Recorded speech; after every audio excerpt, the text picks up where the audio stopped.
there, it's Coach Kim, and today I want to take you through some basic cues you can use as a coach, as a parent, to ensure your young players are taking care of really important details when it comes to holding their stick properly, stick handling properly, receiving a pass, and even shooting.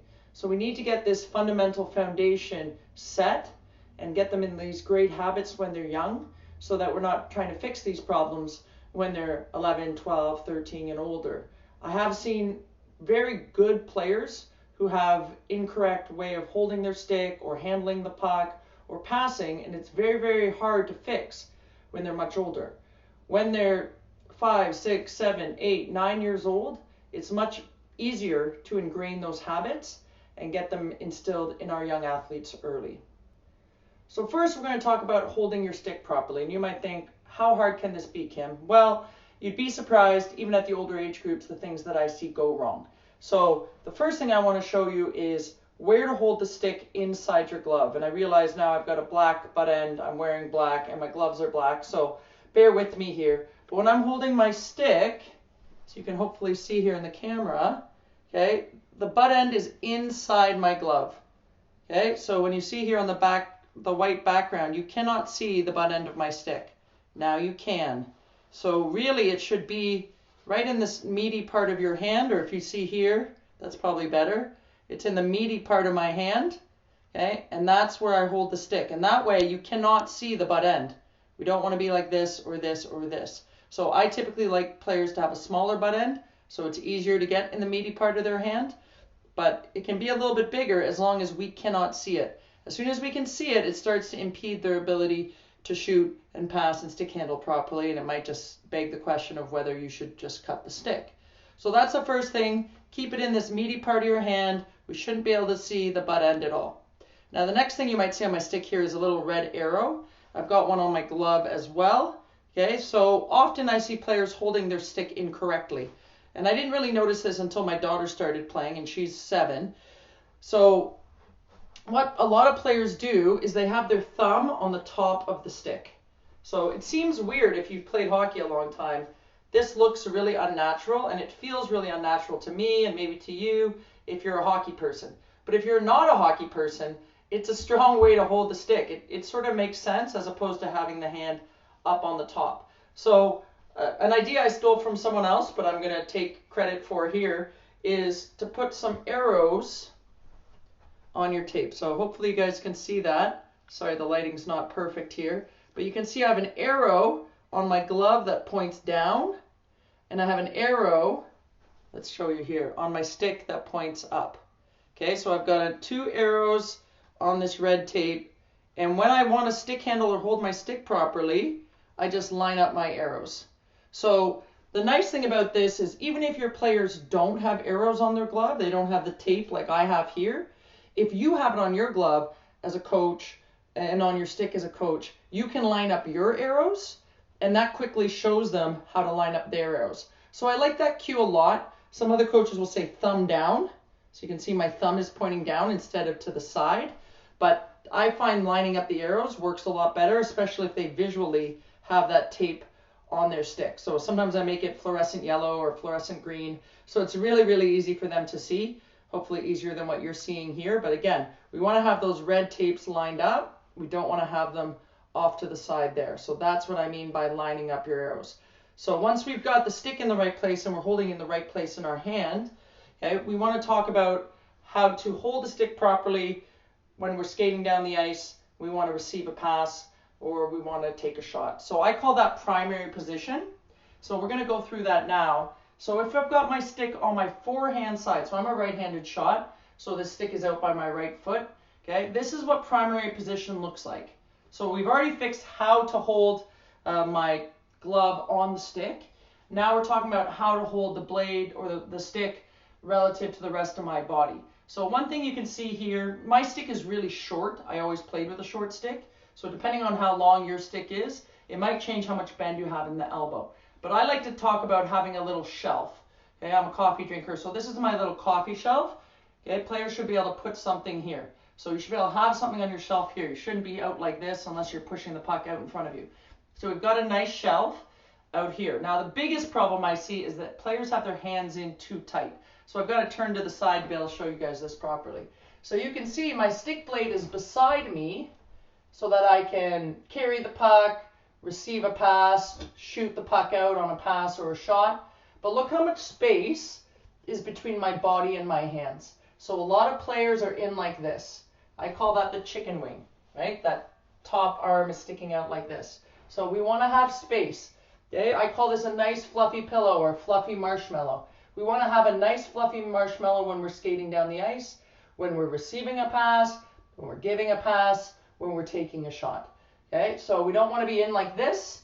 It's going to be very hard to cradle the puck or make any kind of moves across our body like this. Also, when we receive a pass, we don't want to crush the marshmallow. And when we take a shot or give a pass, we don't want to crush the marshmallow. Okay, so whether you call it a pillow or a marshmallow, we want to have our hands away, right? But I would say hands away a lot, and I found a lot of the younger players that didn't resonate with them. So when I tell them not to squish their pillow and no chicken wings, that seems to work a lot better. So even if we've got our stick out in front of us, right, here, you can see if I turn to the side, I'll just take my bottom hand off. My top hand is still away from my body.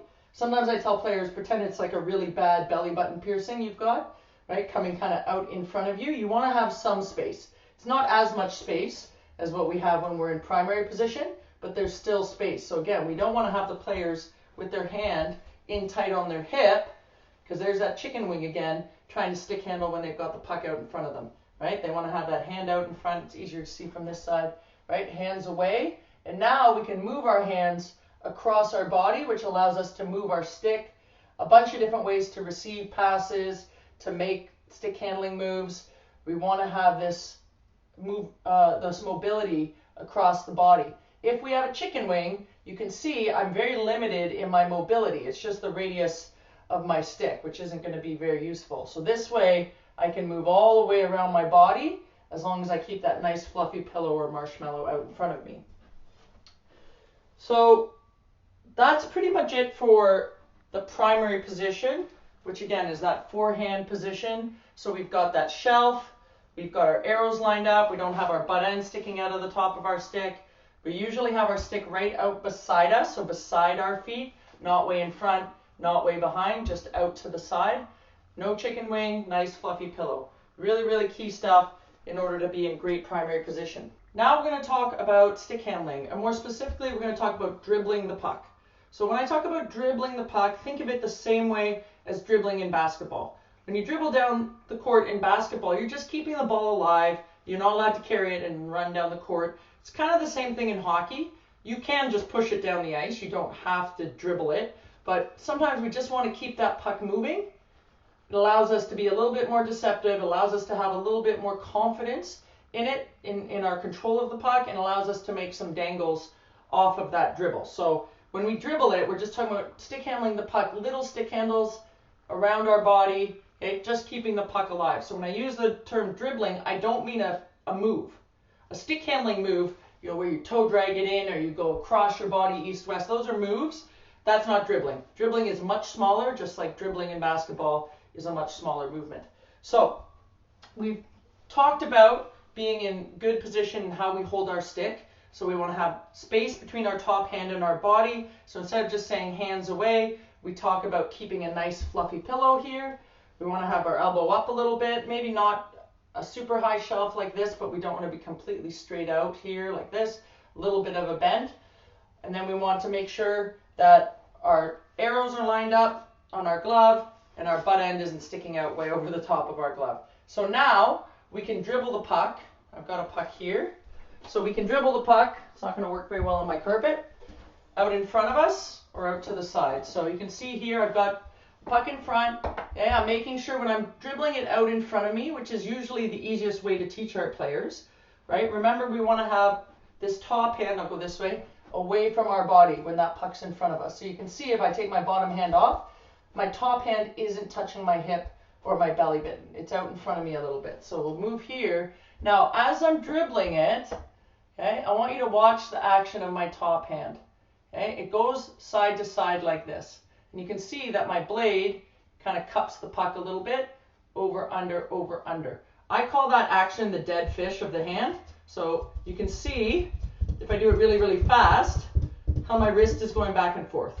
Okay? Even if I have it to the side of my body, you can see a little bit here that my glove is going up and down. We don't want to be chopping wood and keeping that hand vertical and stick handling like this. We want to have the blade turning over the puck as that dead fish flaps side to side when you take it out of the water. Okay, so often once I've got the arrows lined up and the butt end in the right place, if we're going to be doing stick handling, we'll just do the dead fish drill. We'll just get them to go for about 5-10 seconds. It's pretty tiring for the wrist, but that just reinforces those good habits of how the top hand moves and the top wrist rotates when we're stick handling. So in terms of the bottom hand, it's not doing as much work as younger players might think it does. So often you see them pulling really big with that bottom hand, and that's okay if you're making a big move or you're passing and shooting because it is your power hand. But when we're just dribbling, it's not gripping the stick very hard. In fact, it needs to slide a bit. Now that idea of it sliding up and down the stick it's not an advanced move, but it's something that we can establish once players are comfortable with just that small dribble. So when I'm dribbling the puck in front of me, and again, I'm on carpet, so I can't really dribble it right now, I only want the puck to go from foot to foot. So this is not a big, wide stick handle. I'm just out in front of me here, foot to foot, foot to foot, foot to foot. Now when I'm sideways, okay, so I'm skating down the ice with the puck to the side of me on my forehand, the dribble only goes from toe to heel, toe to heel. So it's not up to here. And again, that's a move, and there's nothing wrong with that move, and we can teach that to players when they're a little more comfortable. But if they're just skating in forward stride, and we want to get them comfortable stick handling, we just want that puck to move toe to heel, toe to heel. And again, you can see here my nice fluffy pillow. I'm not squishing it, no chicken wing, and I'm rolling that wrist, that top hand back and forth, back and forth, back and forth. And really my bottom hand is doing pretty much nothing other than holding the stick. So sometimes I'll have players do it with an open palm like this. So they don't even hold on to the stick. They just rest the stick in the palm of their hand. And that really helps. They don't have to take the glove off like I did. I was just hoping you could see it a bit better. This allows them to really get that top arm working and understand that it's doing the majority of the work, and the bottom hand, when we're dribbling, is just along for the ride.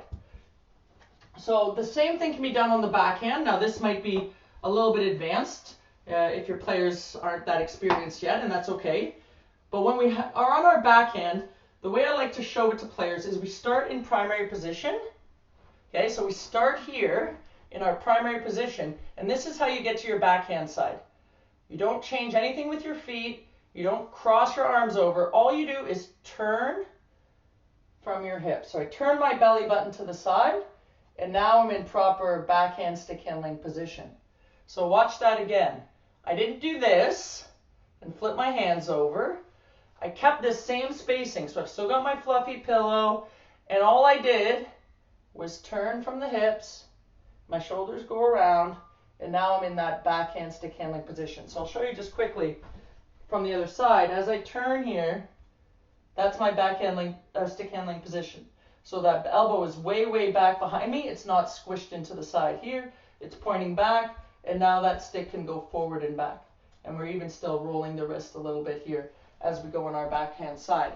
So if our players can be comfortable dribbling off the ice with that proper positioning, okay, out in front, on their forehand side or primary position, and on their backhand, that's a great drill to practice at home if you've got a ball and a stick, or if you've got some plastic ice and a puck. It's a great way to get comfortable in those positions. You of course can do it on the ice as well, but it's great to get a lot of reps at home when you don't need to be standing on the ice, and a lot of it is just those proper habits, those proper mechanics of how to dribble the puck. I want to talk about our passing habits. So how we give and receive. This is applicable for younger players who are just learning how to pass and receive, but certainly also for older players who maybe haven't got the correct habits ingrained in their body, and we have to do some fixing because maybe they weren't taught the right way or they didn't practice enough the correct way to give and receive a pass. So a lot of it happens before the puck even gets there. So we're going to talk about the pass receive first. So I think it's really important that you're puck ready. That's a term I use all the time. And whether the puck's coming east-west or north-south, you still want to be puck ready. It just changes depending where your target is, the direction of the puck coming. So let's assume the puck is coming from low to high. So I'm skating down the ice and the puck is coming from in front of me. This doesn't happen a ton in the game, but it's the easiest receive to learn. So we tend to start with that. So primary position, I want to have my top hand away. I want to have a nice little shelf here with my elbow bent. I want to have my stick blade right beside me. Now if I'm going to receive a pass, I actually want the stick blade out in front of my toes, and I want to be able to cushion with my bottom hand. So this is how I want to receive the puck. From in front to cushion it back. So I'll show you from the side here. So I've got this nice fluffy pillow here, no chicken wings stuck into my body. I'm here. And then when I receive the pass, it's the bottom hand going back. That's the cushion. I do not squish the pillow and bring both arms back. This is a common mistake. When the puck comes, we bring both hands in. We just want that bottom hand to absorb from toe to heel. That's how we receive a pass on our forehand side. Now, if I want to send this puck back out and I've absorbed it toe to heel, I'm in a great position to send it back out in front of me. So in order to send this puck out, it's my bottom hand that's my strong hand. It's my power hand. It's also the hand that aims for me. So if I want to send it out straight, I'm going to push out my bottom hand, and notice how my top hand stays far, far away from my body. Again, a common mistake I see is the bottom hand pushes and the top hand pulls like this. And what happens is the puck pulls off to the side and we don't get as much accuracy as we want. So I like to teach when we're starting, both hands go in front, sort of like we're cross-checking out in front of us. So both hands push, but it's really this bottom hand that's doing most of the pushing. That's the strong hand. So one little drill I like to do is you can catch the pass with two hands, and then you take the top hand off and you give it back out with one hand. This is a tough drill to do with the 7 to 8 year old kids, but they can do it as long as they receive with two. It's really useful for the older players to be able to come through, take that top hand away and push it out this way. Truth be told, some of those older players, they can even learn to shoot with just this bottom hand. It's kind of a fun trick to be able to do. But we want to make sure they understand that this bottom hand is doing most of the work, and we don't want to squish our pillow by pulling that top hand. That tends to make the puck wobble, and we don't get as much accuracy on the pass. So if you want strength and accuracy, it's really the bottom arm that's doing a lot of that. Okay, so now if we want to receive a puck from the side, so on a 2-on-0 or a D to D or a 2-on-1, puck's coming east-west to us. The cue I like to use for players, still top hand away, don't squish your pillow. So you want to have your target on the foot that's closer to the passer. So if the passer's coming from this side, or the puck's coming from this side towards me, I want to have my target off my near toe, and then I'll absorb it to the other toe. So I can catch like this. A lot of times the big problem I see is players ask for it here. So the puck's coming again from this side across my body, and then it gets whipped out way out to the side here. Very hard to make another play if the puck's that far away. So if it's going from inside leg to outside leg, I can easily shoot from here. I can easily dribble from here. I can easily pass it back out from that position because it's within the frame of my body. As soon as I let it outside the frame of my body, not to say that's bad, but as soon as I let it outside that frame of my body, it's much harder to have a variety of plays from this position. So especially with younger players who want to keep it simple, right? Target to the inside leg, puck comes in, we absorb to the outside leg. If I was receiving it on my backhand, it would be the same thing. I would have my target off my inside leg, the puck would be coming in, and I would absorb to the other leg. Really big problem on the backhand if we're waiting on our outside leg, and then you can see how my blade tends to open up, and now the puck's gone, right? Because a lot of players are uncomfortable reaching with that top hand away. If they've got that chicken wing on their backhand, they're going to lose the puck here. So that's that same idea we talked about. We were talking about stick handling. Your top hand has got to be able to move clearly away from your body. So you can see here the clearance my top hand has when I don't have a chicken wing and I have a nice fluffy pillow. As soon as I do this with my top hand and pull it in, I don't have as much mobility in my upper body, and that really limits the type of plays I can make once I receive that puck. I certainly won't be able to shoot it very hard or pass it very hard, and even my ability to control the puck when it comes in, I'm really relying far too much on my bottom hand being able to be the soft catcher if I've got that top hand in tight to the body. So when we give that puck, or sorry, when we receive that puck, we want to have a little cushion. It doesn't need to be huge. So again, if it's east-west, it's going toe-to-toe. If it's north-south, it's going toe-to-heel. And then when we send it back out, bottom hand is really, really strong. And as we get more comfortable, we will start to incorporate the legs. So important that as a lot of players when they're young and they pass, they stop their feet moving and they pass off 2 feet. So it's only their upper body, which when they're just learning, it's not the end of the world, but eventually want to engage their legs because it allows them to have more power, it allows them to pass in stride and not have to stop their feet first. Same thing with shooting. So one idea I like to teach them, say the puck's on my forehand side, is as I push that puck out to shoot it, I scissor my legs. So my back leg goes back, but also my front leg goes forward. Much easier to demonstrate on skates. But it's that idea is as I go from heel to toe to let the puck go, and again, this would be the same positioning maybe I would shoot a wrist shot from as I would pass the puck back out. As I push hands away, not squishing my pillow, I also want to get my legs split to add some power into that pass.